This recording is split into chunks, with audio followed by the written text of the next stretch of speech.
crianças, mas quando eu falo crianças, eu estou falando crianças e adolescentes, tá? Para não ficar muito repetitiva e prolongamento, tá?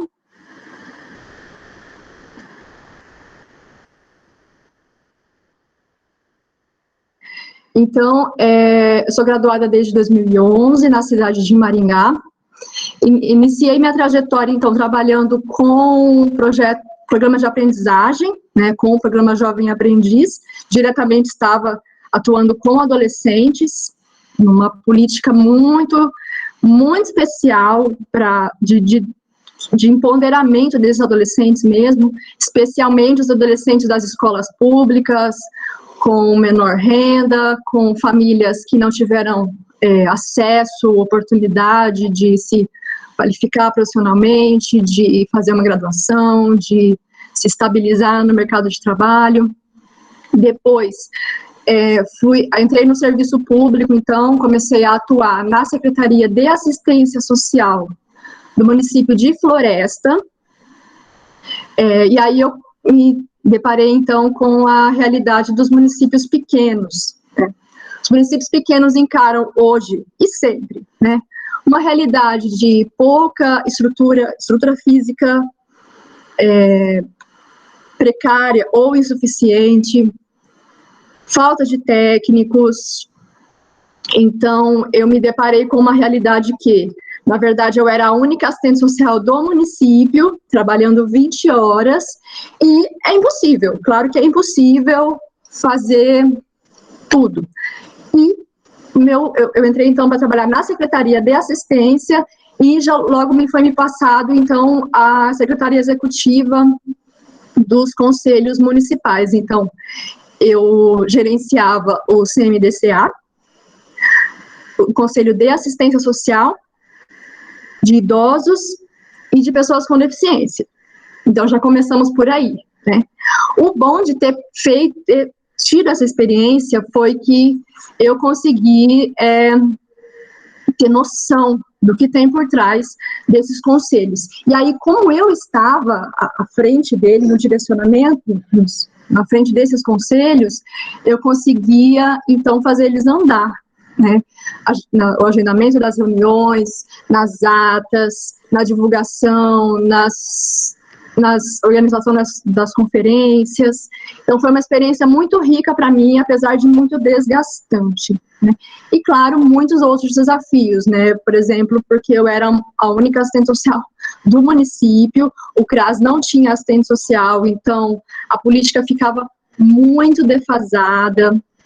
A saúde queria demandar questões para atender na assistência social também, o que não está certo, né? E aí por diante, né? Vocês vão tendo uma ideia. Nesse período, fui atuar também na graduação, né, na docência em serviço social. Terminei uma especialização em saúde mental nesse período, onde eu já vinha pesquisando sobre dependência química, políticas públicas para a saúde mental, específicos para tratamento de dependentes químicos, né? E eu já vinha de uma atuação no CAPS-AD também, uma experiência profissional, acadêmica, e eu continuei uma pesquisa nessa época, então a minha especialização foi nessa área. Depois fui atuar no CRAS, em Iguaraçu, que aí já tive uma nova oportunidade de atuação com a proteção social básica no município, né, atendendo diretamente as famílias mais vulnerabilizadas, trabalhando com fortalecimento de vínculos familiares e comunitários, né. Depois fui trabalhar na Prefeitura de Maringá, na autarquia Maringá Previdência, que é como o INSS, mais do plano de previdência social da Prefeitura de Maringá, e trabalhava com os idosos, os servidores aposentados da Prefeitura, e também os pensionistas, né? Nisso tudo, nesse período, terminei o mestrado em Ciências Sociais. Nisso eu já estava envolvida com o Observatório das Metrópoles, tinha a orientação da professora Ana Lúcia Rodrigues, que é a coordenadora do observatório, que atua diretamente na política de habitação. Então, não tinha como eu não me envolver também com a política de habitação, de onde saiu a minha dissertação de mestrado. Minha dissertação de mestrado, então, eu posso compartilhar com vocês também depois. Para quem tiver interesse, ela tem como título A Desfavelização nas Cidades Sem Favelas. Eu fiz uma análise do PAC Santa Felicidade na cidade de Maringá. Então, por que tudo isso, né, que eu estou fazendo essa introdução? Porque direta ou indiretamente eu sempre estive ligada à infância e juventude. Quando? Quando você atende as famílias, obviamente. Quando você defende uma política de assistência social digna, justa e igualitária para essas famílias, naturalmente as crianças vão ser beneficiadas. Quando você defende um tratamento digno para pessoas com dependência química.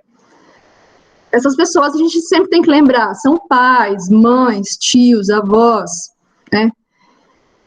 Naturalmente, essas crianças e adolescentes serão beneficiados se esse trabalho for realizado como precisa ser realizado, né? Quando você defende que as famílias não podem ser removidas à força das suas habitações, elas precisam ser respeitadas nos seus locais onde elas moram, onde elas vivem, precisam ter respeitada a infraestrutura, que os serviços estejam ali para atender elas, que elas não podem ser removidas para um lugar em que não haja serviços públicos. Naturalmente, as crianças dessas famílias estão sendo beneficiadas, estão tendo a oportunidade de até mesmo quebrar alguns ciclos de vulnerabilidades históricas por falta, especialmente, de políticas públicas efetivas, né? Muitas vezes a gente tem políticas públicas, só que elas precisam ser aprimoradas, precisam ter gente capacitada por trás, engajada, né? E o poder público precisa também dar atenção especial para isso, né? Então, assim, essa introdução é para a gente não ter noção que, de alguma forma, todos nós estamos relacionados à infância e juventude, de alguma forma, né? Então, eu convido vocês a refletirem, né? Como eu, enquanto pedagogo, atuando em X lugar, estou literalmente relacionado. Pedagogo dispensa até comentários, né? Mas como eu, psicólogo atuando na clínica, né? E por aí vai, né? Eu vou passar o slide aqui. E agora, então, eu vou começar a falar especificamente, então, da equipe psicossocial no Tribunal de Justiça, né? Então, eu estou atuando no Tribunal de Justiça desde o ano passado. E de onde partimos? De onde que a minha prática e a prática do psicólogo partem, né? Logo eu vou explicar a composição dessa equipe e a função dela. Mas de onde tudo isso parte? Do ECA. Claro que nós temos por fundo algumas outras grandes legislações, por exemplo, a Constituição, Código Civil, Estatuto da Família, né,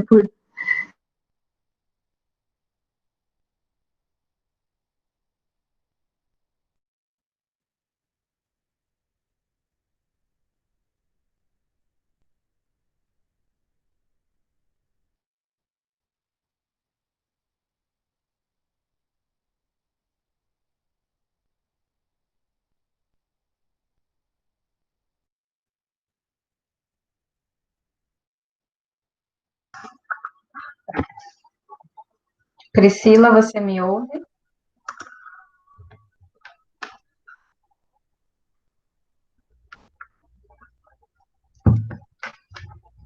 Acho que a Priscila caiu. Deixa eu falar com ela.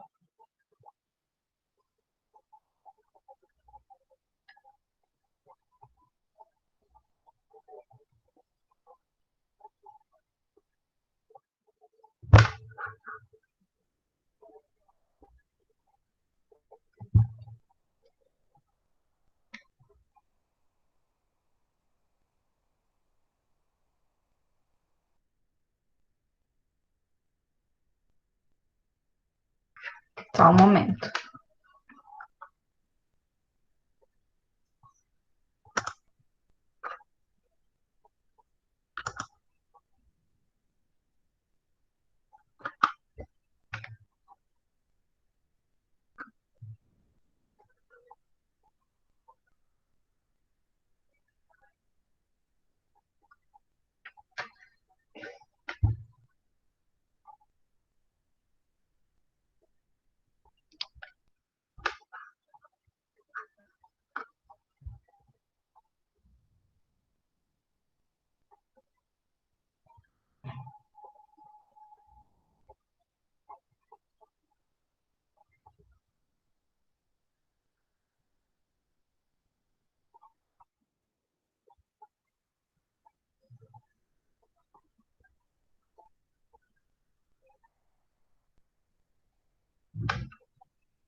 A internet dela tá instável, pessoal, mas ela já tá retornando, tá bom?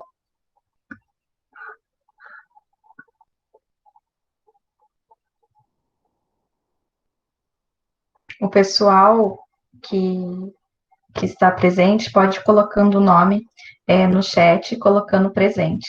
A gente tem uma lista, mas a gente está colocando o nome das pessoas também ao lado, aqui, vendo no chat, caso dê algum problema, tá? Mas a gente já está com um aplicativo que mostra quem entrou, tudo bem? Thaís, Oi, oi, é a Vanessa. oi, Fala, Vanessa. bom dia. Fala para ela qualquer coisa, não compartilhar a tela, porque isso Ah, pesa, tá. se a internet dela tá ruim, isso vai pesar. Então, aí Ah, tá. Eu terá vou mais falar isso para ela, necessidade. então. Aí ela só fala, tá? Uhum. Então, tá bom. Vou falar para ela.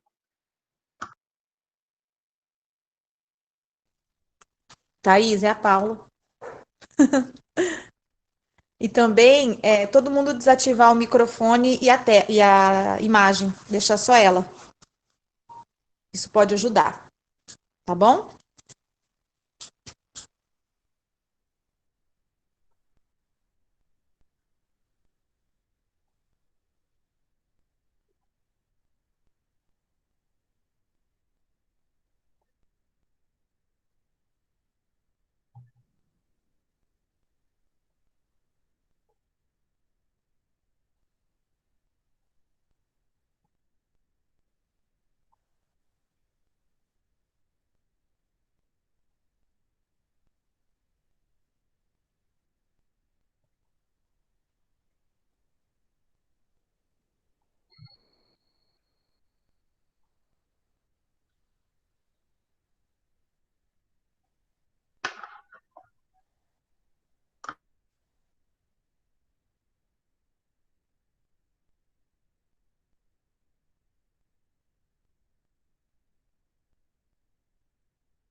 Voltei, gente.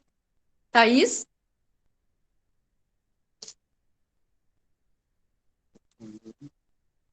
Oi, bom dia, voltei. Voltou, estamos te ouvindo. Desculpa. Aqui onde eu estou morando, a gente tem um problema com a internet, que ela é muito instável. Tá? Eu estou pelo celular agora, estou reiniciando o computador, vamos ver se ela vai ajudar. E eu não vou conseguir passar os slides por enquanto. Eu vou na minha cabeça mesmo, depois, quando eu conseguir retornar para o computador, aí eu abro os slides e eu também vou compartilhar, tudo bem? Vocês estão me ouvindo? Thaís? Sim, estamos. Então, nós partimos, quando a gente fala de direitos de crianças e adolescentes, a gente, acima de tudo, está falando sobre direitos humanos. Né? E o que significa isso? Que eles têm todos os direitos de qualquer pessoa.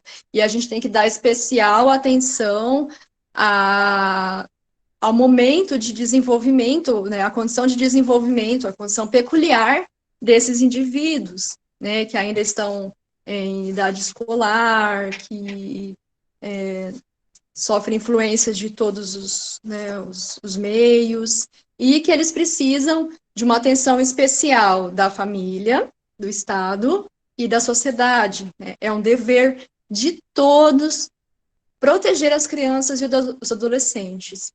Né? Então, a sociedade também tem esse especial dever. Então, no ECA, o ECA prevê que o Tribunal de Justiça, né, ele determine um valor específico, ele reserve um valor para a contratação e manutenção de equipes para dar suporte às decisões dos juízes, né? Que são as equipes psicossociais, geralmente, né? Tem previsão para, por exemplo, pedagogos também, mas o que a gente sempre vê são psicólogos e assistentes sociais atuando especificamente nesses locais, que são, eu agora estou falando especificamente do meu local de atuação, que é a Vara de Infância e Juventude. Né? Então, em 2016, o Tribunal de Justiça do Paraná, ele reordenou, ele pensou uma forma de que mais equipes começassem a atuar nessas varas de infância, de uma forma que o Paraná inteiro, simbolicamente pelo menos, conseguisse ser abrangido pelo atendimento dessas equipes. Então, ele de imediato, nesse momento, determinou 14 equipes regionais de atendimento multidisciplinares, que são formadas por assistentes sociais e psicólogos. Essas equipes a gente chama de ERANs. Né? Então, eu entrei nesse último concurso para atuar especificamente em uma dessas ERANs, né, na vara de infância e juventude. Então, a gente entrou para isso. Né? Eu e a psicóloga, então, nós atuamos no SAIG, que a gente chama de SAIG, alguns chamam de SAI, que é o Serviço de Atendimento à Infância e Juventude, né? De serviço de apoio, né? Alguns falam, eu acho que é serviço de apoio, como que está escrito lá. E nós estamos, hoje, eu e a psicóloga, nós estamos na 4ª ERAN, que é a regional de Palmital, que é aqui no meio do estado do Paraná. A gente está próximos a Pitanga. Pitanga não tem assistente social, tem psicólogo, mas lá não é uma ERAN. Essa ERAN que nós estamos é para atender 5 municípios, que é Palmital, Cantagalo, Cândido de Abreu, Iretama e Manoel Ribas. Né? Inclusive, eu, terminando a minha fala aqui, estou indo para Iretama, que está a 150 quilômetros daqui, para atender 5 processos de habilitação de adoção. Eu estou conseguindo abrir os slides aqui e vai me ajudar a conversar com vocês, tá? Só um pouquinho. Se eu conseguir voltar para o computador, melhor ainda. Que aí eu consigo mostrar os slides para vocês. Ô, Pri, Oi. Não apresenta o slide, porque pesa muito na página. Então, deixa só para você e depois eu compartilho com eles, tá bom? Tudo bem. Vocês estão me ouvindo bem? Me vendo bem? Sim, tá tranquilo o áudio. Eu estou abrindo aqui a minha apresentação.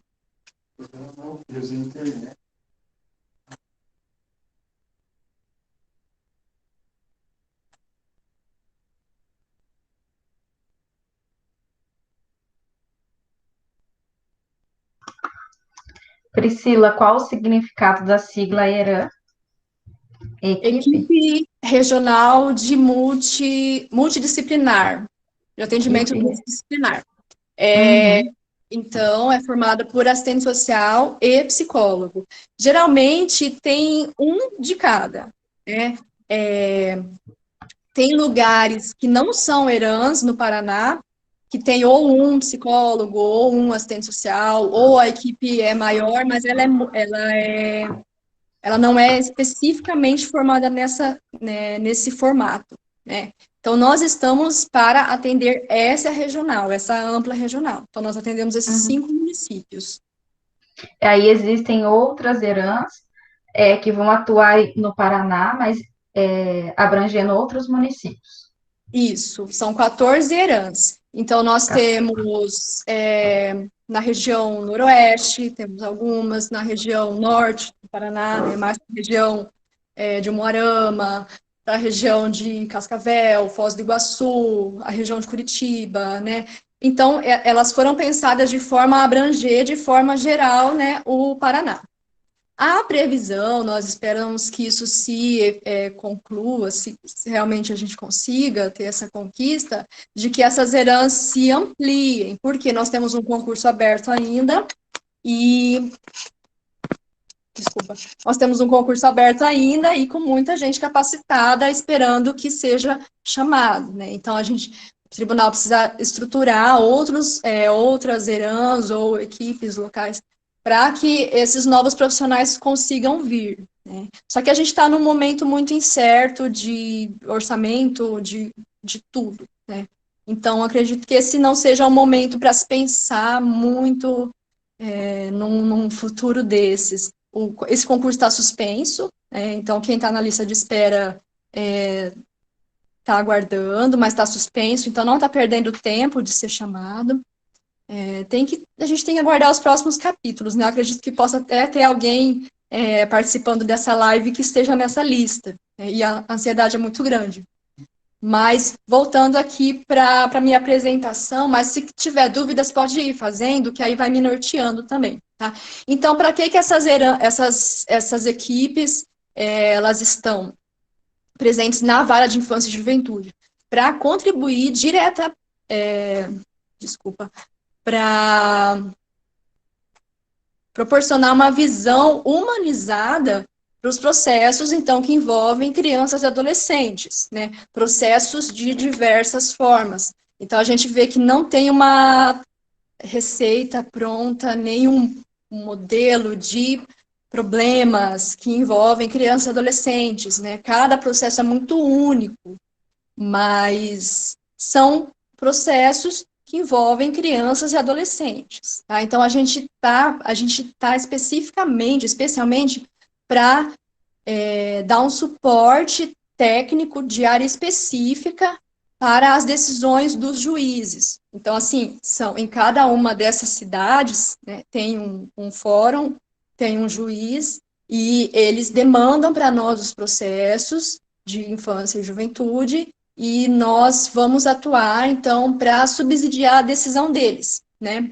Então, nós também damos sugestões sobre encaminhamentos que as famílias, não só as crianças, né, mas especialmente as famílias. Então, é muito importante que essas equipes atuem, porque elas dão outro olhar para o processo, um olhar integral, né? Porque o processo, ele sem essa atuação técnica específica, ele se torna muito frio, muito objetivo, né? Então, por isso que tem esse caráter humanizado, porque a gente vai olhar pontos que os juízes não têm pernas para olhar. É como se a gente fossem olhos mesmo dos magistrados, né? Do Ministério Público também. Nós atendemos, claro, ao Tribunal de Justiça, então nós respondemos aos juízes. Só que, como estamos tratando de crianças e adolescentes, o Ministério Público se envolve muito, né? Ele é como um advogado,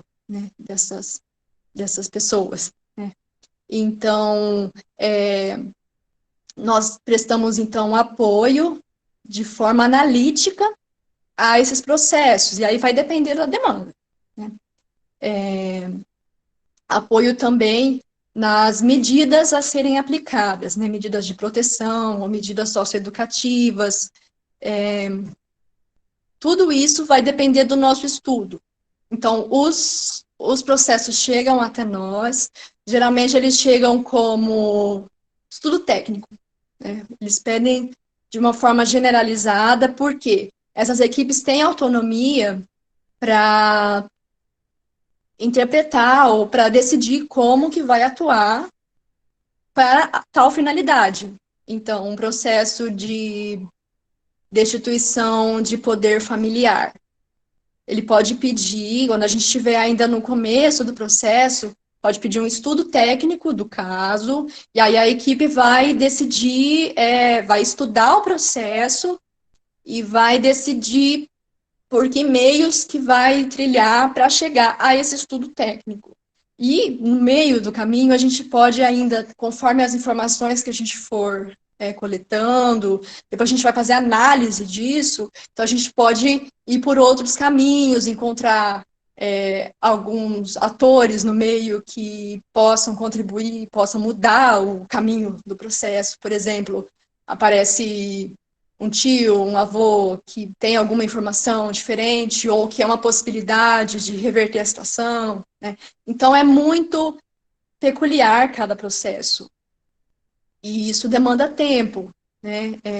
Só a leitura dos processos já demanda muito tempo. E a gente precisa de um local apropriado que a gente tem, né? A gente precisa de tempo para isso. Geralmente, muitas vezes a gente fica um dia inteiro lendo um processo, porque a gente precisa pegar os detalhes, se atentar, entender a história dessa criança, dessa família. A gente precisa fazer articulação com a rede, então a gente precisa conhecer os municípios que a gente atende, as demandas deles, a estrutura física que eles têm, os serviços que eles oferecem, quem são as crianças que estão acolhidas, famílias, possibilidades de adoção, né? Crianças que estão em processos de destituição. Então, a gente precisa muito do apoio, a gente usa muito do apoio das equipes dos municípios, né? Conselho tutelar, os CRAS, os CREAS, os serviços de saúde mental. E a gente está numa realidade muito peculiar também, que é uma região muito pobre do Paraná, com pouca estrutura física mesmo, pouco investimento e olhar público, né, que a gente vê a realidade das equipes que atuam na ponta, que tem grandes dificuldades para fazer as políticas andarem por falta de estrutura, de equipe, de reconhecimento da função dessas equipes, da importância, né? E muitas vezes equipes que estão sobrecarregadas também e assim, muitos casos chegam aonde chegam porque as equipes, o município não conseguiu dar conta, né? E a gente vê que muitas vezes essas famílias que são atendidas por nós, elas já têm uma história no município e não é à toa que chegou onde chegou, né? A gente pensa até assim, né? Será que essa mãe que chegou num ponto de destituição do poder familiar da filha, por exemplo, ela também não foi uma criança que passou por um processo desses, foi negligenciada, foi agredida, foi abusada, né? Geralmente é, né? Então, a gente tem essa oportunidade, esse dever, essa importância de realmente contribuir para a mudança desse quadro dessa criança, né? Dificilmente a gente vai conseguir reverter a situação dessas famílias. A gente pode ajudar, né, a melhorar, com certeza, mas a história é muito mais profunda e muito mais delicada, né? Então, nós fazemos articulação com os serviços do município, né? Nós participamos de audiências concentradas que são, por exemplo, eu vou tentando colocar exemplos para vocês conseguirem visualizar melhor. Um processo de destituição do poder familiar, né? Quando a criança já chegou num ponto, a situação dela, que pode ser irreversível o retorno dela para as famílias de origem, né? Para o pai, para a mãe, por exemplo. Nós participamos, então, das audiências concentradas, que é para dar um suporte técnico mesmo, para decidir se ela vai ser destituída mesmo, né? Então, nessas audiências, geralmente, são convocados também conselheiros tutelares, equipes do CRAS, do CREAS, da Casa Lar, né? Vai depender dos entes envolvidos, né? Geralmente é assim, tá? Então, nós, nessas audiências, nós não, apesar de nós sermos convocadas como testemunhas, né, quem é do serviço social e da psicologia sabe que a gente não atua como testemunhas, né? Nós atuamos de forma a apresentar a opinião técnica, né? Então, a gente sempre tem que deixar isso claro e sempre colocar, né? Então, não são testemunhos, é opinião técnica. Basicamente, nós estamos para isso, tá? Também nós estamos para realizar atendimento ao público de forma geral, desde que tenha relação com o que a gente está atuando, né, que é criança, adolescente. Essas famílias, elas podem nos procurar a qualquer momento para ter orientações, para ter informações. Muitas vezes a gente vê que as situações chegam no seu limite por falta de informação mesmo, de orientação, né? Muitas vezes as famílias estão tendo algumas atitudes que nem se dão conta, que não sabem que é errado, ou agindo achando que está certo, né? Por exemplo, e isso eu vou voltar lá na frente conversando, mas, por exemplo, chamar o conselho tutelar se a criança está dando trabalho. Não é assim, né? A gente sabe que o conselho tutelar tem uma outra função, né? Que é zelar, velar, eu não lembro qual que é o verbo que está agora no ECA, mas pelos direitos da criança e adolescente, né? O conselho tutelar não é polícia, não está ali para punir a criança, para tirar e levar para casa lar, não é isso, né? E isso acontece. Assim, então, tudo, vocês podem imaginar que tudo chega até nós. Todas as os possíveis casos, situações chegam até nós. E muitas vezes a gente chega assim, nossa, não acredito que isso está acontecendo, né? Que absurdo. Mas são casos muito, muito diversos, muito peculiares e que exigem uma atenção muito grande dessas equipes, né?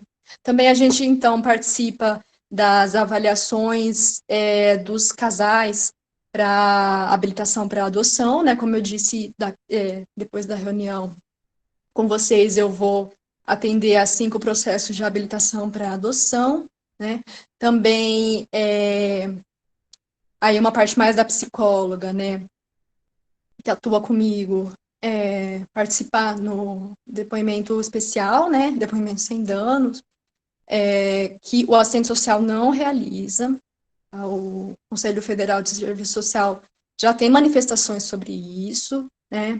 O técnico, né, precisa justificar o porquê que não faz, né? Nós ainda, a psicologia das ERANs não está fazendo ainda os depoimentos especiais, porque eles estão aguardando uma capacitação para isso, né? Mas as equipes, os locais de atendimento, eles já estão preparados para quando isso acontecer. Então, nós estamos em uma sala que tem uma parte dedicada ao depoimento especial, já está com computador, uma uma câmera, um microfone, e também a equipe, especialmente a psicologia aí, ela vai intervir na necessidade e nas condições que essa criança tem de realizar o depoimento especial, né? Então, por isso, a importância desses profissionais, né? Um profissional atento especificamente a essa situação, né? Essa criança tem condições de fazer um depoimento especial, geralmente em situações de abuso sexual, né? Essa criança já fez o seu depoimento na escola, no conselho, a gente tem que tentar o máximo possível que essa criança não reviva essa situação de violência, né? Então, a gente vai ver se é adequado que esse depoimento aconteça, né? Muitas vezes, pedir que essa criança faça isso de novo é fazer ela reviver, é obrigar ela a reviver uma situação de violência. Então, as equipes têm que estar muito atentas a não ser um novo violador de direitos, né? Especialmente em situações tão graves como essas, né? Então, o tribunal, ele oferece um curso de preparação para os postulantes à adoção, né? Eles acontecem online e tem datas específicas, por exemplo, ano passado teve um em setembro.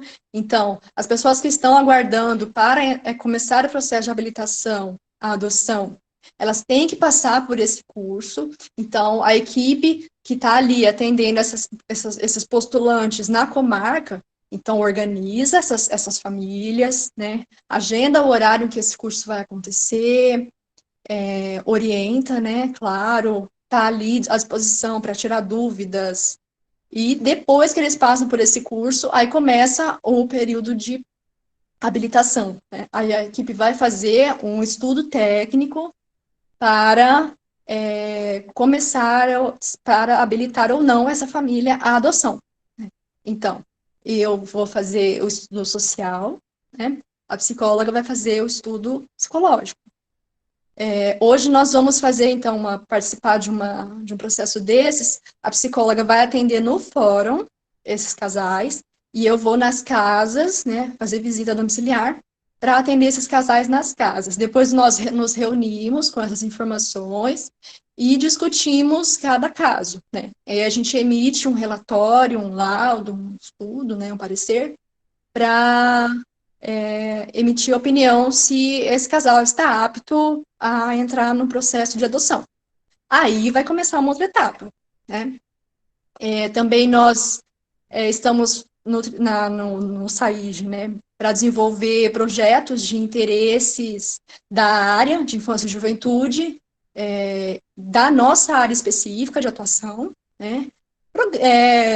Capacitações também, palestras, enfim, contribuir com a nossa área de atuação. Por exemplo, no início desse ano, nós fizemos uma palestra para o município, eu e a psicóloga, falando sobre violência doméstica, mas os impactos dessa violência doméstica para a vida das crianças e adolescentes, né? Então, olha como tudo está muito ligado, né? Nossa intenção é o quê?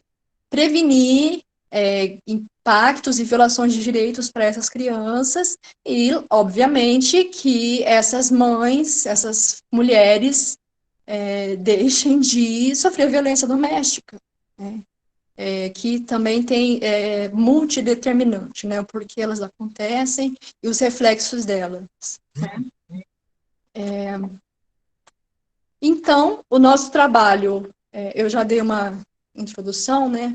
Mas como que ele se desenvolve, né? Nós temos, então, instrumentos para realizar esse trabalho. Então, geralmente, os processos, as demandas chegam como estudo técnico, que é um nome genérico, ou, dependendo do juiz, manda como sindicância, por exemplo, ou estudo psicossocial, ou estudo social, mas aí é num sentido amplo, né? E nós, então, vamos, a partir do estudo, definir o que a gente vai fazer, por onde a gente vai, e o que é necessário, né? Algumas vezes, eles pedem especificamente, Então, a depender da situação, né? Muitas vezes pedem, por exemplo, só um estudo psicológico porque eles querem uma informação específica, ou um estudo social porque querem uma informação específica. Pode acontecer de, por exemplo, pede só um estudo social. E aí, no meu atendimento, no meu estudo, eu interpreto que é necessário atendimento da psicóloga também.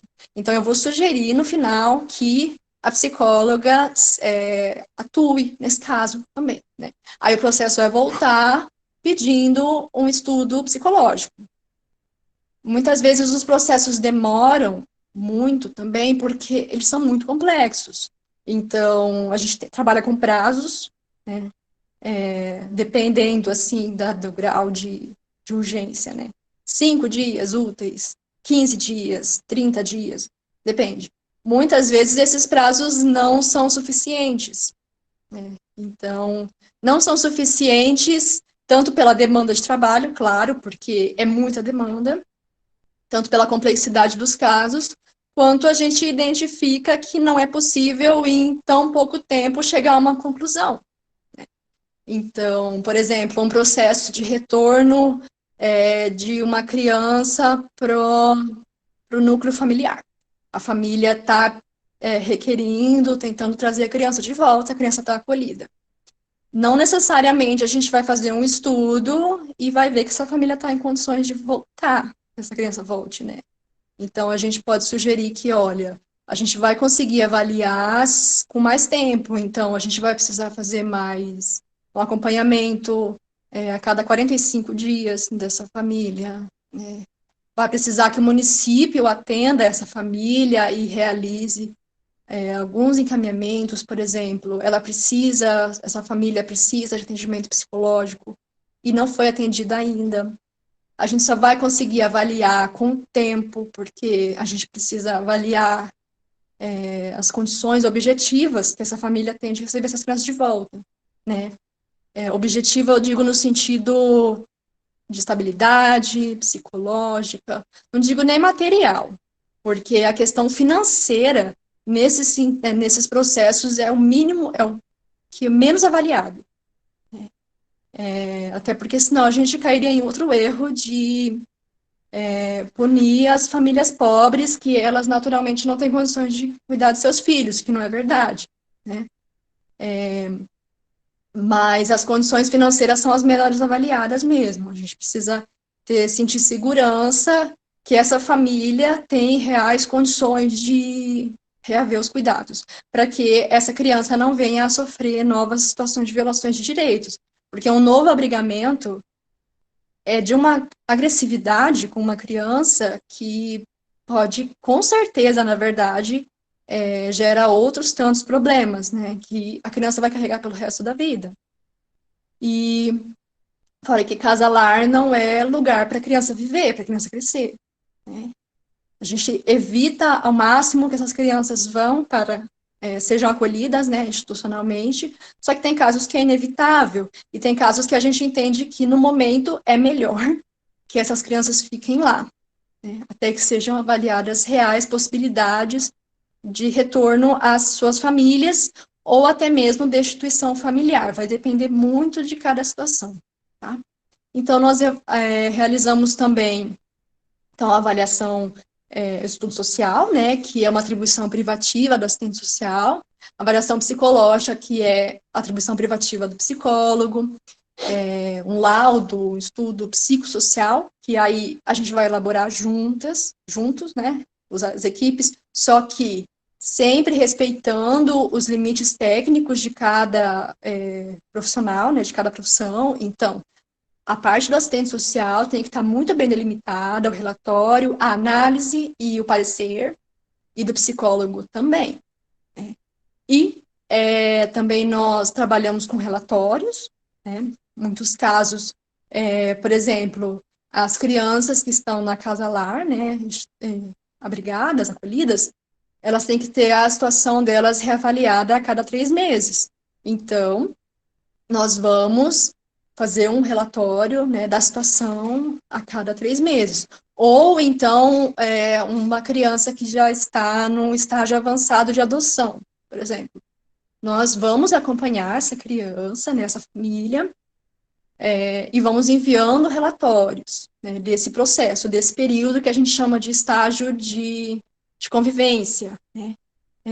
Ao final, então, do período do estágio de convivência dessa criança que está para adoção, por exemplo, a gente vai juntar todos esses relatórios, fazer um estudo final para sugerir a adoção da criança. Ou não, né? Ou, por exemplo, não, esse estágio precisa ser prolongado. Ou não é possível ser adotado. Dificilmente isso vai acontecer, né? Mas a equipe tem que estar atenta a observar sinais de que alguma coisa está errada, por exemplo, né? Informações também, né? Por exemplo, pode ser que alguma informação chegue diretamente até nós e a gente precise comunicar porque é importante para o processo. Então, nós enviamos alguma informação e nessa informação pode ter alguma sugestão, porque a gente teve uma mudança de percurso, ou alguma informação que é importante, que pode gerar algum dano ao processo, né? E por meio de que a gente elabora esses instrumentos, então, esses documentos? Por meio de entrevistas no fórum, geralmente, né? Quem mais faz entrevistas no fórum é a psicóloga. Alguns casos eu também faço entrevistas no fórum, mas como os nossos estudos geralmente são complementares, a gente se divide entre as entrevistas psicológicas no fórum e também as visitas domiciliares que eu faço, né? Porque é impossível fazer uma avaliação sem compreender o contexto, né? Muitas vezes uma visita só não é suficiente, muitas vezes eu preciso entrevistar e visitar outros membros familiares, né? Isso tudo vai depender dos detalhes do processo mesmo, né? O estudo processual, né, que é a primeira etapa, a gente tem que sentar e ler os detalhes, o histórico desse processo. A gente também realiza com grande frequência reuniões com as equipes dos municípios, ou pontualmente para conversar sobre algum caso em específico, ou de forma ampla, onde nós estudamos casos que a gente já vem acompanhando, né? E pesquisa bibliográfica, né? Esse é um trabalho que tem um forte cunho acadêmico, porque uma exigência acadêmica muito forte, porque nenhuma decisão pode ser sem fundamentação, né? Então, a equipe nunca vai ou não deve só indicar que é o correto destituir do poder familiar, por exemplo, sem uma fundamentação. O porquê, então, que a equipe considera que seja adequado que o poder familiar seja destituído. Por quê? E aí a gente vai buscar na bibliografia, fundamentações, na legislação, né? Porque isso são decisões que vão mudar a história dessa criança, dessa família, né? Então, elas são geralmente irreversíveis. Destituir o poder familiar de uma criança é uma coisa muito séria, né? E com certeza vai mudar a vida de todo mundo. Então, isso não pode ser realizado sem uma fundamentação, né? Até porque pode dar outros grandes problemas e danos para essa criança, para essa família, né?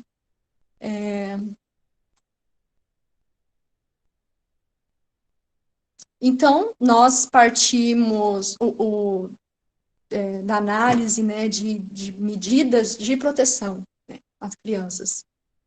O artigo 98 do ECA, ele traz quando que as medidas de proteção são aplicáveis, né? Então, assim, elas são aplicáveis sempre que os direitos, né, reconhecidos no ECA, eles forem ameaçados, estiverem ameaçados ou violados. Em três tópicos gerais, assim. Por omissão da sociedade, do Estado e da família, que são os principais e responsáveis pelos cuidados e a proteção das crianças, né? Por falta omissão, abuso dos pais, especificamente, né, ou dos responsáveis, que muitas vezes essas crianças não vivem com os pais, vivem com os avós, com os tios, enfim. Aí a gente entra numa discussão dos novos arranjos familiares, né? Que vai considerar a família de acordo com a formação dela, com os vínculos afetivos e não necessariamente com vínculos sanguíneos só. Né? E também em razão da sua conduta, da conduta da própria criança e do adolescente, né? Esses casos geralmente são mais os casos de medidas socioeducativas, né, onde o adolescente já entra em conflito com a lei, né? Lembrando que o adolescente, ele não comete crime, né? Ele entra numa situação de conflito com a lei, e a ele são aplicadas medidas socioeducativas também. Né? A criança também pode ser colocada numa situação de risco pela sua própria conduta. É menos comum de se ver, mas pode acontecer. Por exemplo, tá acolhida e a criança já tem um histórico de violência, de sofrimento de violência muito grande, e lá na casa lar agride de forma profunda outra criança, por exemplo.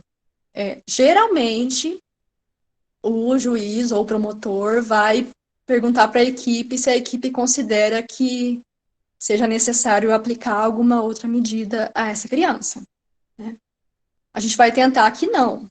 Né? A gente vai tentar que ele continue a ser atendido com acompanhamento psicológico, se for o caso de algum medicamento, né, que o médico já tenha receitado, a gente vai verificar se ele está recebendo o atendimento correto, qual que é o papel que essas equipes estão realizando de orientação, de reflexão, né, se ele está devidamente, como é que ele está na escola, como que ele está no serviço de convivência e fortalecimento de vínculos. Então, a gente tem que trabalhar com eles para que eles não venham a repetir essas ações e entender o porquê que eles estão fazendo, né? E não punir. Né? Essas equipes não devem estar trabalhando para punir essas crianças, esses adolescentes, sim para propor ações e trabalhos que venham a reverter essa situação. Né? Priscila, Oi. você pode falar mais 10 minutos? Daí a gente já tem algumas perguntas e eu vou abrir para mais um bloco de perguntas, porque daí o pessoal vai tendo curiosidade e daí você vai fazendo a sua fala em cima disso, pode ser? Tá, eu vou tentar correr então. Tá, mas vai. Então, nós sempre trabalhamos dando especial atenção às opiniões das crianças e dos adolescentes, né? Porque eles são determinantes nisso tudo, né? Sempre a opinião deles vai ser levada em consideração? Sim. Só que sempre vai ser acatada? Não. Então, por exemplo, isso, claro, a equipe vai compreender se é o caso de atender essa criança, de ouvir essa criança, né? Se ela tem condições de falar, de se expressar, se isso não vai gerar um novo sofrimento, e a importância que isso vai ter, a importância que ouvir essa criança vai ter. Então, por exemplo, em um processo de guarda, a gente ouve da criança: ah, minha mãe é uma bruxa, eu não quero ficar com a minha mãe, eu quero ficar com o meu pai. Por quê? Ah, por isso, isso e isso. Aí, a gente conversando sozinho com o pai, a gente ouve: ah, porque a mãe dele é uma bruxa, e, né? Então, a gente vai colhendo, entendendo nesses detalhes o que está acontecendo. E muitas vezes, num caso desses, a gente vê que há fortes indícios de que esteja acontecendo uma alienação parental, por exemplo, né? Então a criança diz que não quer ficar com a mãe e a equipe acata? Depende, né? Então a gente pode indicar que esteja acontecendo, ou pode estar acontecendo uma alienação parental, por exemplo, é bem provável que a gente tenha que fazer um estudo com essa mãe também, né? Inclusive para ver se ela é uma bruxa mesmo ou não, né? E para ajudar a decidir se de que forma que essa guarda vai acontecer da melhor forma, né? Então, no processo desses, por exemplo, o juiz pode perguntar para a equipe qual dos familiares está mais apto a exercer a guarda da criança, ou se é indicado que haja uma guarda compartilhada, né? Então, vai depender muito dos detalhes, né? Bom, deixa eu me adiantar aqui, então. Nós temos as diversas modalidades de casos, então, né? Por exemplo,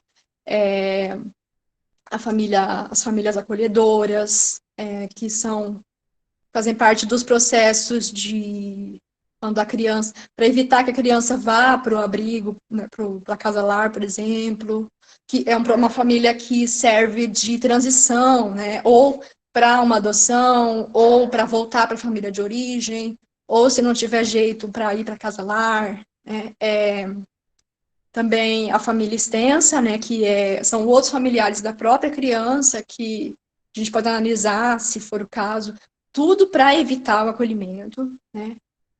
Aí temos o acolhimento institucional, quando naquele momento não é possível que a criança permaneça no núcleo familiar, processo de destituição familiar, família substituta, né, que é a adoção, processos de guarda, alienação parental, indígenas, né, se a gente for atender, por exemplo, uma criança indígena numa aldeia, um antropólogo também é convocado, né, porque ele vai analisar os aspectos, vai dar prioridade para os aspectos culturais dessa criança, né, e situações dos adolescentes em conflito com a lei também, né.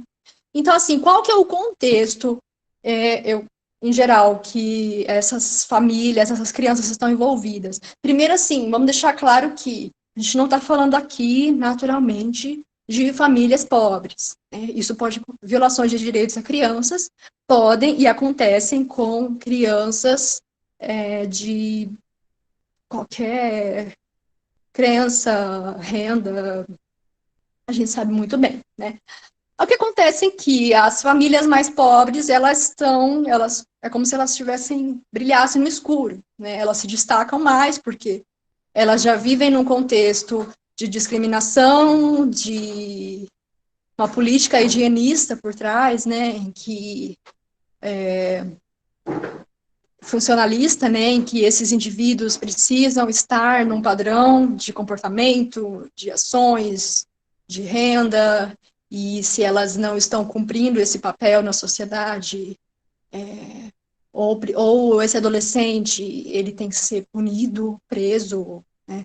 Ou essa criança tem que ser levada para casa-lar, chama o conselho tutelar, chama a polícia, né, para essas famílias pobres, né, para punir, para colocar elas no lugar delas, né? E por que eu falo que essas famílias pobres se destacam, né? Porque são as que realmente, infelizmente, só essas que geralmente chegam para nós, né? Porque as outras estão veladas, né? Por exemplo, e não é comum, se há um caso grave de violação de direitos dentro de um escândalo, dentro de uma escola particular, por exemplo. A escola faz de tudo para não chamar o conselho tutelar, para velar a situação, para resolver ali mesmo, para passar pano, né? Como a gente tem ouvido muito essa expressão, né? Por exemplo, se um professor abusa de um aluno numa escola da rede privada, dificilmente a escola vai tentar resolver essa situação ali mesmo. Essa criança teve o seu direito violado, mas a gente vai tentar resolver aqui mesmo, né? E por que a criança pobre não, né? Na verdade, deveria ser o contrário, né? Por que a criança que tem melhores condições, ela não tem direitos? Muitas vezes ela está sendo violentada dentro de casa, agredida na sociedade por diversas formas, mas ela não está com esse neon em volta dela por ela ser pobre, por ela ser negra, né? E é isso, a gente tem também um plano de fundo de patrimonialismo, né, nos municípios, especialmente ainda nos municípios pequenos, que é, por exemplo, o poder público se torna o escritório particular, né, de algumas famílias, e onde a gente continua ainda a ver práticas de primeiro-damismo, por exemplo, né, em que a esposa do prefeito, por exemplo, é colocada na assistência social, e a política não anda se ela não souber o que está fazendo, né? Não necessariamente ela não sabe o que está fazendo, ela não tem preparação para isso, mas a gente ainda vê isso, né? E isso impede, isso já é uma violação de direitos por si só, né? Dessas famílias. E isso naturalmente vai afetar as equipes, o trabalho das equipes, as políticas no município. Então, assim, é uma construção mesmo, né?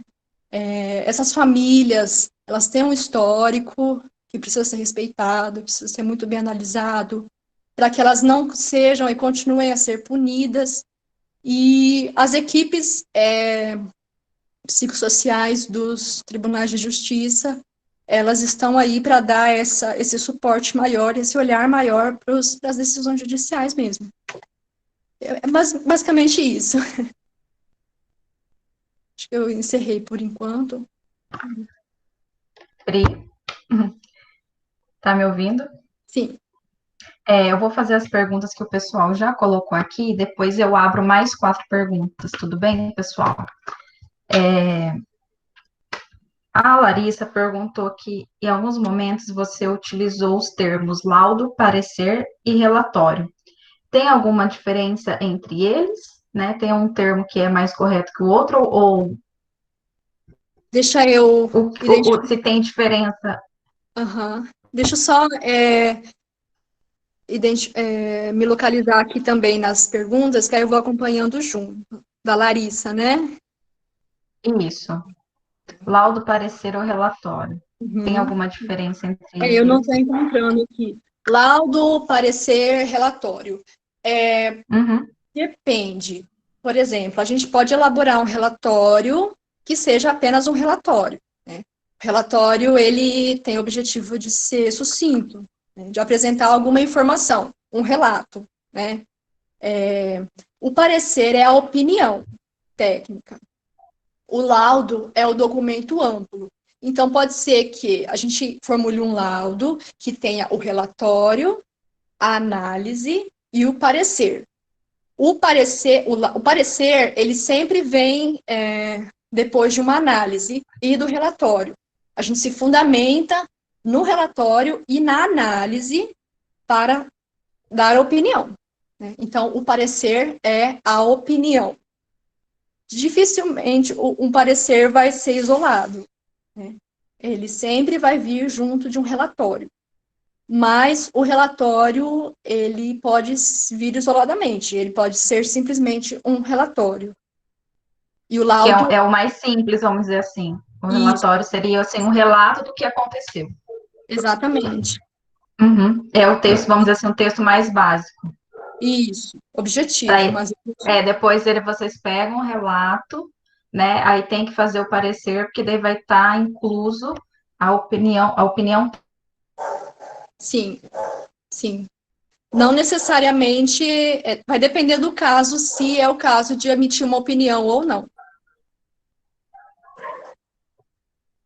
Oi? É que travou para mim.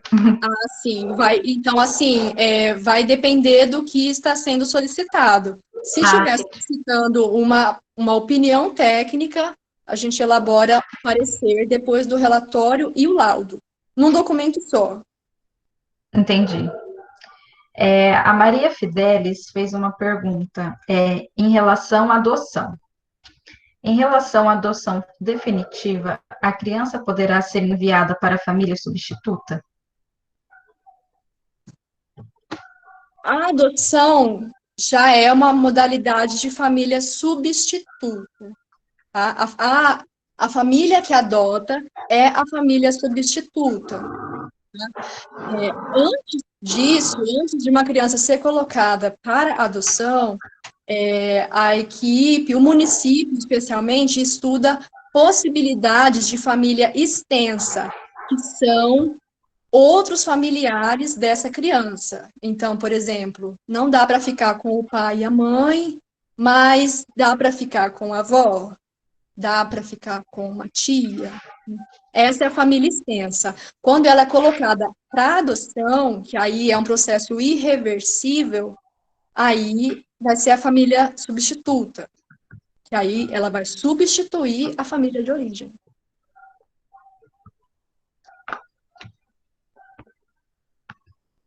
Respondi? Sim. Tem outra questão, que a Vanessa fez algumas questões. Ah, não, peraí, tem a Gabriela antes. Não, tem a Helena, que eu anotei aqui que eu estava tentando juntar as perguntas. A pergunta da Helena. Como identificar a alienação parental por meio do comportamento da criança? Tem a pergunta, acho que é da Solange, mas que é da Secretaria de Educação Estadual e Municipal, que eu vou juntar com a da Vanessa, que está interligado, tá? Mas a pergunta da Helena agora. Como identificar a alienação parental por meio do comportamento da criança? Essa é uma resposta que a psicóloga poderia dar de uma maneira com mais propriedade, tá? Então, vai depender muito das falas dela, do comportamento. Eu já presenciei algumas situações que a criança dá indícios, né? Só que aí o que acontece? Eu discuto, eu informo para a psicóloga fazer uma análise mais profunda, né? E aí ela vai chamar essa criança de novo para conversar, ou vai tentar entender por outras partes o porquê que ela está falando isso. Por exemplo, uma vez eu estava tendo uma visita domiciliar e uma criança vivia com a avó, e muito bem, inquestionável. Só que teve um momento, e assim, a gente fala que são atos falhos, né? Teve um momento que a criança começou a teimar com a avó, e a avó falou assim, você se comporta, senão eu vou te mandar com a sua mãe. Vou mandar você morar com a sua mãe. Aí a criança, então assim, opa, essa não é uma fala adequada. Por que está falando isso? Né? Está ameaçando a criança de ir morar com a mãe, porque se ela for desobediente, né? Morar com essa mãe é tão ruim assim, né? Então, primeiro assim, essa avó é orientada, né? Olha, não pode fazer isso, alienação parental. A pessoa que comete, se isso for provado, ela é responsabilizada, né? E a gente vai analisar. Então, assim, a gente viu indícios de que havia alienação parental, a gente vai indicar no processo que pode acontecer. E aí o processo vai se estender, com certeza. Priscila, a pergunta da Gabriela Santinoni. Você acha que seria necessária a presença de um pedagogo dentro da equipe multidisciplinar? Qual seria o papel dele dentro da ERAM? Olha, com certeza, porque muitas vezes, na maioria das vezes, nós nos remetemos à ajuda da escola. E a análise pedagógica, ela é fundamental. E claro que a gente não é nossa área, né?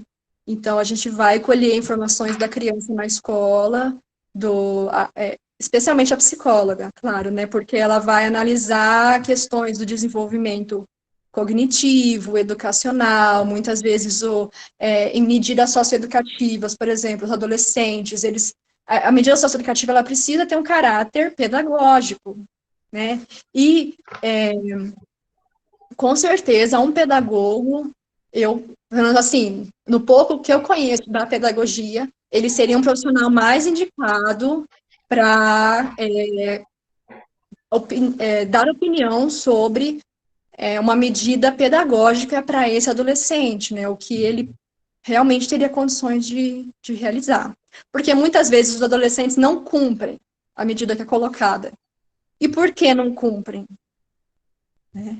Tem algum déficit? Tem alguma questão comportamental, alguma questão psicológica? Ele não tem condições físicas? Então, tudo isso precisa ser analisado, e eu acho que um pedagogo, com certeza, contribuiria demais para essas equipes. Muito bom. A pergunta da Vanessa agora, que está associada à pergunta da Solange, que é como que é essa relação da equipe psicossocial com a escola, que acho que você já relatou um pouquinho agora, né, que a psicóloga lá vai até a escola e faz o levantamento, né, vamos dizer assim, da ficha do aluno, né, que a gente tem sempre uma ficha na escola, né, que ela traz os relatos. A Vanessa pergunta o seguinte: Priscila, você poderia abordar um pouco sobre a escuta qualificada e a não revitimização, que é uma grande dificuldade dos municípios? 2. Você poderia falar sobre a judicialização da questão social em relação à área da infância e juventude e a relação disso com a atuação dos conselhos tutelares? Tá. Vamos por partes, então. A primeira pergunta era... Sobre a escuta qualificada e a não revitimização.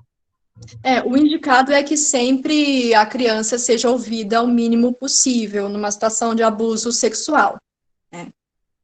Então, geralmente, nós temos algumas modalidades de escuta, né? Agora, sim, como não é uma parte mais específica do serviço social, eu vou falar de uma forma geral, né? Muitas vezes a criança chega e fala para a professora, por exemplo, né, que ela escolheu essa pessoa para falar, que ela se sentiu segura, ou que ela tem algum vínculo, e essa pessoa tem uma importância grandiosa na não revitimização dessa criança, né? Então, o indicado é que essa professora ouviu, por exemplo, conversa com o conselho, né, passar a informação para o conselho tutelar e para chegar até a equipe, né? Pode ser que o juiz peça para que haja uma escuta novamente dessa criança pela equipe, né? No caso, quem vai fazer a psicologia, né? Só que aí, claro, a equipe a psicóloga, no caso, vai avaliar se é o caso, né? De que forma que isso não vai novamente revitimizar e agredir essa criança. Então, é preciso que todos estejam atentos para não ficar violentando essa criança constantemente, né?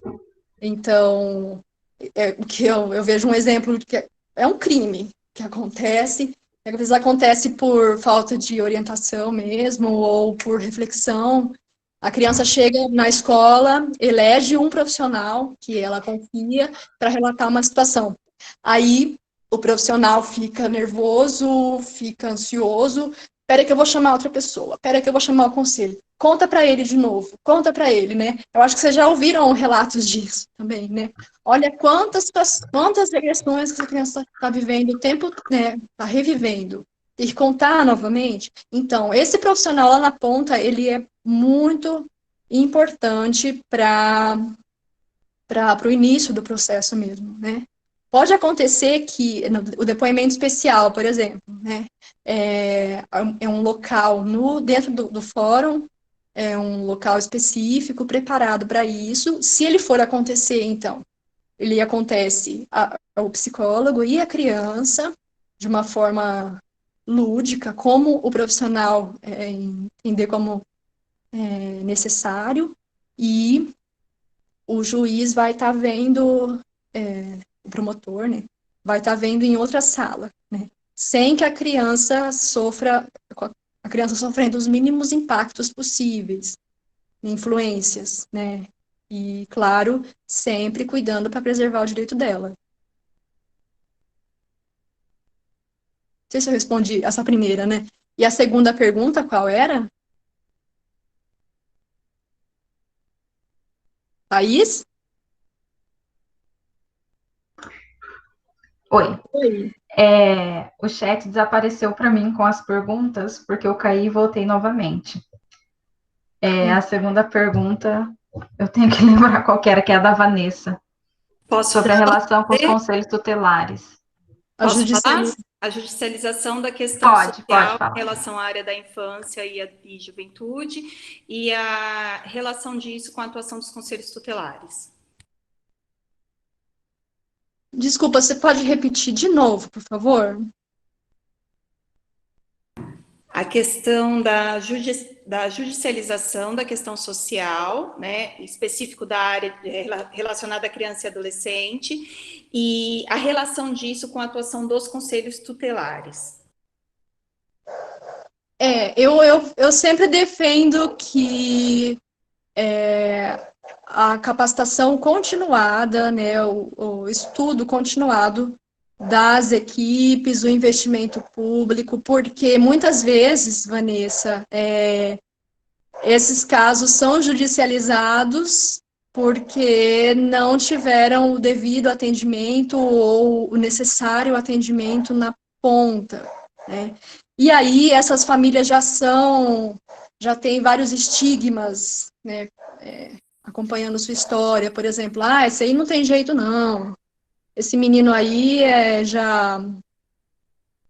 gente já tentou de tudo com ele, essa família aí não quer nada, né? Então, muitas vezes os profissionais mesmo, que são quem deve estar na ponta defendendo essas famílias e zelando por elas, são novos violadores de direitos, né? Então, eu acho que por isso que é necessário que se haja o diálogo entre os entes, né? E entre a própria equipe a serviço da justiça mesmo, né? Para que se evite judicializar mesmo, né? Então, assim, as equipes sempre estão à disposição dos municípios para, olha, tem uma situação aqui que está acontecendo assim, e se alguma atitude não for tomada, vai acabar judicializando. O que a gente pode fazer? Então, trabalhar, assim, o CRAS, né, que trabalha com a proteção social especial, a escola tem um papel fundamental em evitar que se judicialize, né? E, assim, quem vai ter que trabalhar meios de evitar a judicialização vão ser as equipes mesmo, né? Então, no meu slide estava uma fala, mas acabou não dando tempo de falar do compromisso ético, político que essas equipes têm, né, de trabalhar a prevenção mesmo, né. Quanto ao conselho tutelar, a gente tem uma cultura muito cruel ainda, né, de ver o conselho tutelar como polícia, como um órgão que pune, que a criança tem que ter medo, que a família chama para resolver problemas familiares, né? Muitas vezes, sim, o conselho tutelar ele é chamado de forma sem fundamento nenhum e se judicializa uma questão que seria de outra esfera, que faltou um trabalho lá na ponta, né? E a gente tem essa cultura mesmo de policializar o conselho tutelar. E o próprio conselho tutelar mesmo, ele precisa ser um órgão muito engajado nisso, né? Ele sempre tem que estar revendo o papel dele, que é zelar, que é velar pelos direitos da criança e do adolescente, e não ser um órgão punitivo, né? Não sei se eu respondi, acho que eu misturei um monte de informações. Priscila. Oi. A Vanessa pode falar se você respondeu ou não.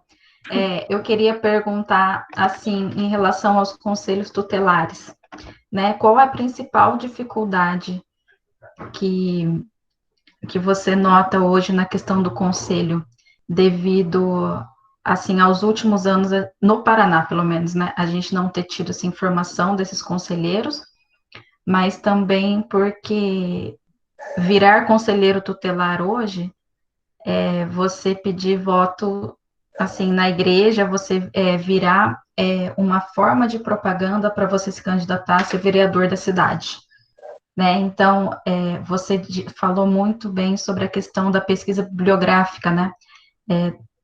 de você sair do achismo, né, mas você ir para a questão da ciência, né, o que é comprovado, para tentar fazer os pareceres, fazer os laudos. No conselho tutelar, assim, não culpando os conselheiros, né, mas assim, como que esse órgão, né, essa instituição tem sido ocupada por pessoas, né, que têm outros interesses que, de fato, muitas vezes não é ajudar, né, acaba atrapalhando a orientação das equipes e também prejudicando a vida das crianças e dos adolescentes. O conselho tutelar é uma situação à parte mesmo. Eu não quero criticar os conselheiros, até porque as situações de atuação deles geralmente são precárias, de falta de estrutura, de equipamentos, de qualificação, né, de capacitação. Muitas vezes o município tem que fazer uma capacitação à parte, uma reunião à parte para que esses conselheiros consigam atuar, né? E aí eu falo do engajamento, né? Que é um problema, né? Porque nem todos estão ali porque querem realmente defender a criança e o adolescente, especialmente o adolescente, que é o mais estigmatizado, né? Que é esse pré-adulto que a gente já fala que está sem jeito, que já fez de tudo e que tem que prender, né?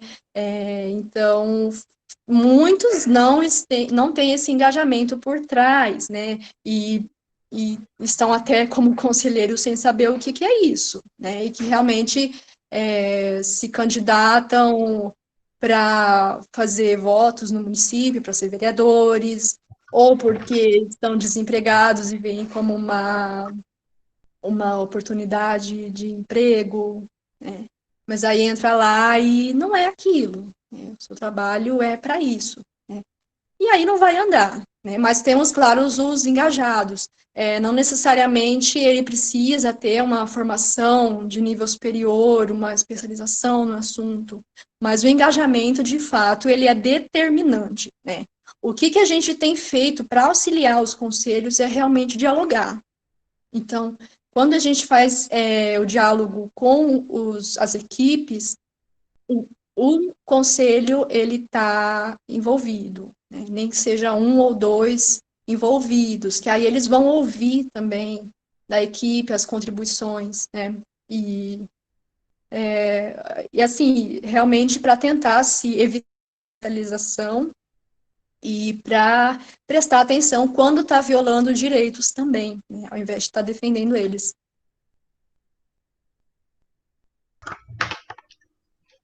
Pessoal, vocês têm mais perguntas? A Solange colocou uma questão, mas essa questão acho que é para o pessoal também de outros estados e de outras cidades para estar respondendo. Que ela perguntou o seguinte: vocês sabem informar se há assistentes sociais e psicólogas em escolas na sua cidade? Já que hoje é uma realidade para um decreto federal ter assistentes sociais e psicólogos nas escolas. Aqui mesmo sou assistente social da educação e somos em 5 com 4 psicólogas e uma educadora de saúde pública na Secretaria de Educação Municipal de Presidente Prudente, São Paulo, né? No Paraná, né, pelos estados, pelos municípios que eu passei trabalhando na escola, né, até ano passado ali não havia essa equipe de assistente social e psicólogos trabalhando, né? Talvez seja exceções em algumas cidades, né? Mas eu não sei como que anda isso na Secretaria de Educação. Exatamente. Essa é mais uma conquista que para entrar para a nossa lista, né, de lutas, que é conquistar esses profissionais nas escolas mesmo. Muitas vezes a equipe vai entrar em contato com a escola, conversa com o professor, com o pedagogo, né? E muitas vezes esses profissionais eles seriam fundamentais no sentido de se observar e evitar algumas situações de violações de direitos, porque não que os pedagogos, os professores não tenham essa capacidade, mas eles não têm pernas para isso, né? A gente tem que reconhecer. Os professores e pedagogos estão ali para, eles já têm muito bem determinadas e definidas o papel deles, a importância, né? Se eles tiverem ainda que ficar olhando com detalhes cada situação criança que pode estar sendo vítima de violência e o porquê e como se evitar, né? É claro que isso, na verdade, é inviável, né? Então, o Paraná, ele tem uma legislação, né? Ele tem um... Acho que a Thaís consegue me responder melhor, mas ele tem uma legislação que prevê o assistente social psicólogo nas escolas, né? Mas não chegou a ser uma realidade, né, Thaís? Pelo menos eu não conheço. Não, não é realidade ainda, né? E todo mundo, eu lembro quando eu estava atuando na escola, todos os professores diziam, a gente precisava de um assistente social e também de um psicólogo, né? Porque a gente percebe que isso é uma necessidade, né, dentro da escola, e não dá para responsabilizar, né, o professor por isso, né? Assim, por olhar essas outras questões. Agora, a Melina, ela vai fazer uma pergunta, ela vai ligar o microfone, tá bom, Priscila? Priscila, eu gostaria de saber se na comarca onde você atua, ou nas comarcas onde você atua, eu não sei se é mais de uma, se existe o serviço de família acolhedora e como que é a relação da ERAM com esse serviço. Obrigada. Melina, então nós atendemos 5 municípios, né? E cada município tem uma legislação específica e uma autonomia para trabalhar com família acolhedora, né? Até agora, nós não atendemos ainda o município de Cândido de Abreu e Cantagalo. Não chegaram demandas para nós ainda deles. Nós estamos atendendo Iretama e Manuel Ribas. Eu vou falar um exemplo aqui de Palmital. Nós estamos com 3 famílias acolhedoras. Iretama, se eu não me engano, tem uma, né? Como que é a relação que você quer saber, né, da equipe com a família acolhedora? Isso mesmo. Qual que é a relação da ERAM com a família acolhedora? Assim, quem parte da família acolhedora, quem vai fazer a legislação, selecionar essas famílias, orientar, inicialmente são os municípios, né? Aí tem uma destinação de um recurso para essas famílias também, né? Para dar um suporte financeiro para essas famílias. A ERAM, a equipe, ela vai servir de suporte técnico mesmo, né? Então, geralmente, a ERAM, ela é chamada a orientar com relação à parte judicial da família acolhedora, né? Então, por exemplo, inicialmente, vai haver, a relação é entre o diálogo mesmo, a orientação, né? Muitas vezes, a família acolhedora, ela recebe a criança numa situação de emergência, né? Então, nós temos dois casos aqui hoje. Eu vou dar um exemplo, né? Temos 2 irmãos que estão em família acolhedora. Quando iniciou a pandemia, eles foram encontrar uma situação de rua, e para evitar que fosse para casa-lar, essa família acolhedora recebeu eles, né? Agora nós vamos avaliar como que eles estão com a família acolhedora e ver se é o caso de prolongar essa permanência com a família acolhedora, que não é um processo de adoção, nem é definitivo, né?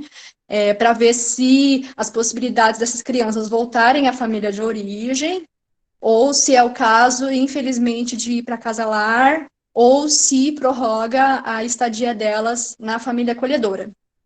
Pode acontecer também a família acolhedora ser um processo... A família acolhedora sempre é um processo de transição, né?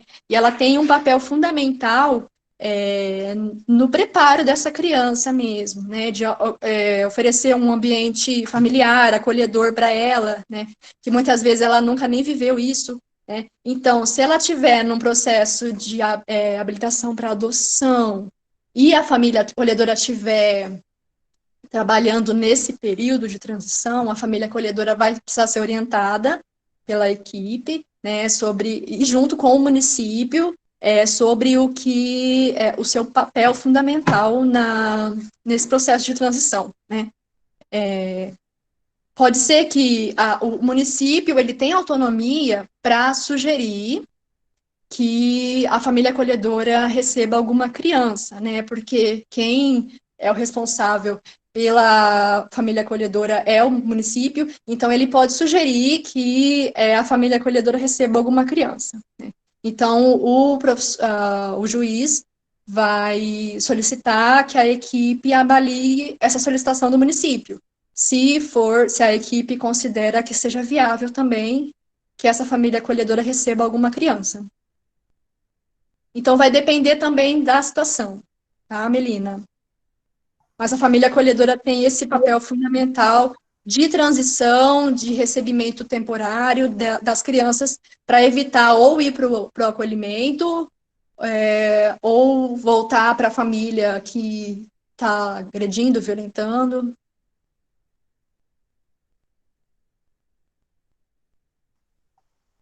Respondi a sua pergunta, Melina? Respondeu sim, Priscila, obrigada.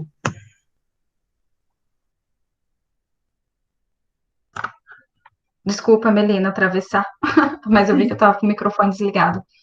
Priscila, Jaqueline Lima, ela faz uma pergunta, ela é educadora social, né, e nós aqui do projeto Brincadeiras, tanto de Vaiporã quanto da UEM, a gente trabalha com a educação social, né, não sei se você conhece esse termo, educador social. Ela pergunta, você sabe informar se existe educador social dentro das equipes dos fóruns? Se sim, o que você acha sobre a atuação deles? Não. Até onde eu sei, não tem. Tá? Os educadores sociais geralmente estão nos municípios, né, nos CRAS, nos CREAS, né, na proteção social básica, ou na proteção social especial, ou no serviço de acolhimento. Nas equipes dos fóruns não tem também, tá? Pelo menos até onde eu sei, né? O educador social, ele também está no Censis, né? Só que, assim, agora tem uma nova nomenclatura, né?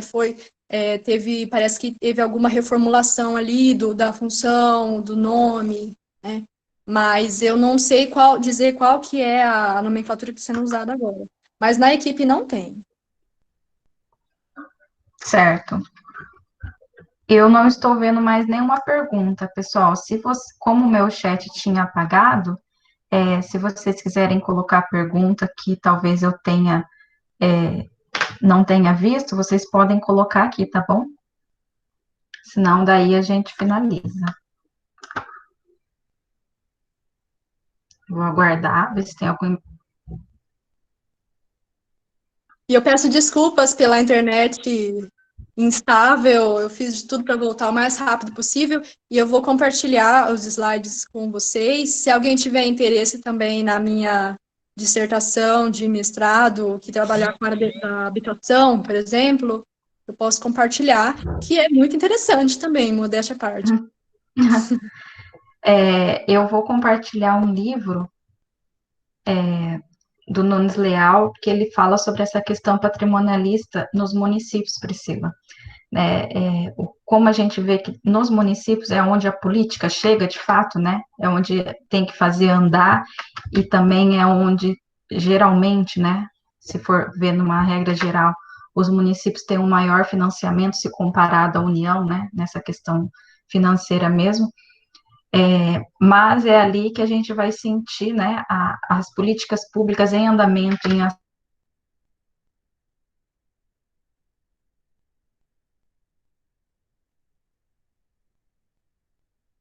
lista que vai dificultar também muitas ações. Vamos ver, acho que tem mais uma pergunta. A pergunta da Larissa para a gente encerrar. Queria saber sobre quantas varas da infância e juventude das famílias tem no Tribunal de Justiça e se ela atende casos de ambas as varas. E depois tem a pergunta da Cássia, a gente encerra. Deixa eu rever. Eu achei a pergunta da Larissa agora. Quer saber quantas varas de infância e juventude há no estado, né? Uhum. Tá, eu não sei te dizer especificamente quantas são agora, tá? Eu sei das ERAs, né, que é o que está mais fresco na minha cabeça agora, que são 14, e nós trabalhamos de uma forma ampla a atender os municípios que estão dentro da regional, né? Nós recebemos processos da vara de infância, né? Aí tem as matérias, né? Civil, família e infracional. E criminal também, dependendo da situação, por exemplo, de abuso sexual, vai envolver a área criminal também, né? A gente trabalha com prioridades, porque são diversas situações, diversos tipos de processos. Então, a gente trabalha dando prioridades para algumas demandas. Por exemplo, a prioridade é crianças em acolhimento institucional, né? Ou para evitar, ou para que ela saia logo, né? Depois, crianças em destituição de poder familiar, para que se analise se elas têm condições de voltar para essa família, ou se ela já vai ser colocada para adoção, e as demais matérias, os demais processos de outras varas. Por exemplo, família e sucessão, né, guarda, alienação parental, medida socioeducativa, né? Quando a gente fala de adolescente institucionalizado, ele entra também como uma prioridade, né? Porque a gente sempre tem que evitar ao máximo que crianças e adolescentes estejam em locais fora do convívio familiar, comunitário, né? Aí a última pergunta, Priscila, é a pergunta da Cássia, né? Você poderia falar um pouco sobre o processo pós-judicialização? Se continua tendo o acompanhamento com a criança? Se sim, continua sendo feita pela IRAM? Aí a gente tem uma definição, a gente precisa ter uma definição muito clara dos papéis, né? Porque cada ente, cada profissional envolvido tem uma especial função nesse processo. Então, quando há uma pós-judicialização, por exemplo, definimos uma guarda, então, a equipe vai acompanhar o processo enquanto se judicializa, né, enquanto está aguardando uma decisão, para ajudar na decisão, né.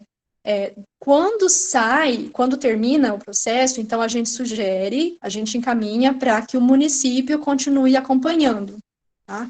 Aí a gente vai começar ou da estaca zero, ou continuar, né, o trabalho das equipes nos municípios, que é o de acompanhamento, que é o de fortalecimento de vínculos familiares e comunitários, inserir nas políticas, evitar que novas violações venham a acontecer, né? Então, quando termina o processo judicial, aí os municípios, eles assumem novamente para acompanhamento. Muito bem. Pessoal, eu gostaria de agradecer a presença de todos hoje, né, no nosso terceiro encontro. Avisar que na semana que vem nós temos na quarta-feira, no mesmo horário, e vou compartilhar no grupo os slides, o vídeo, né? Tomara que dê tudo certo, vou tentar novamente. Eu gravei os dois, carreguei os dois vídeos no YouTube.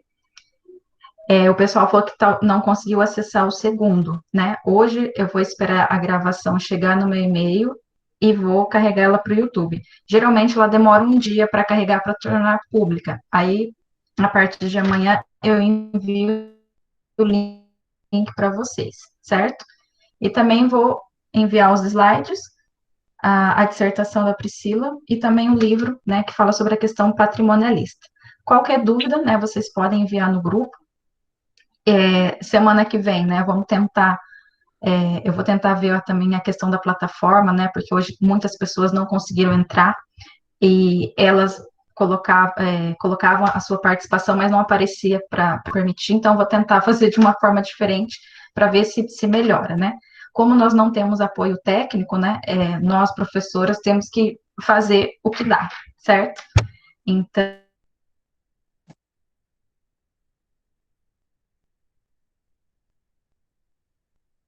Travou, Thaís?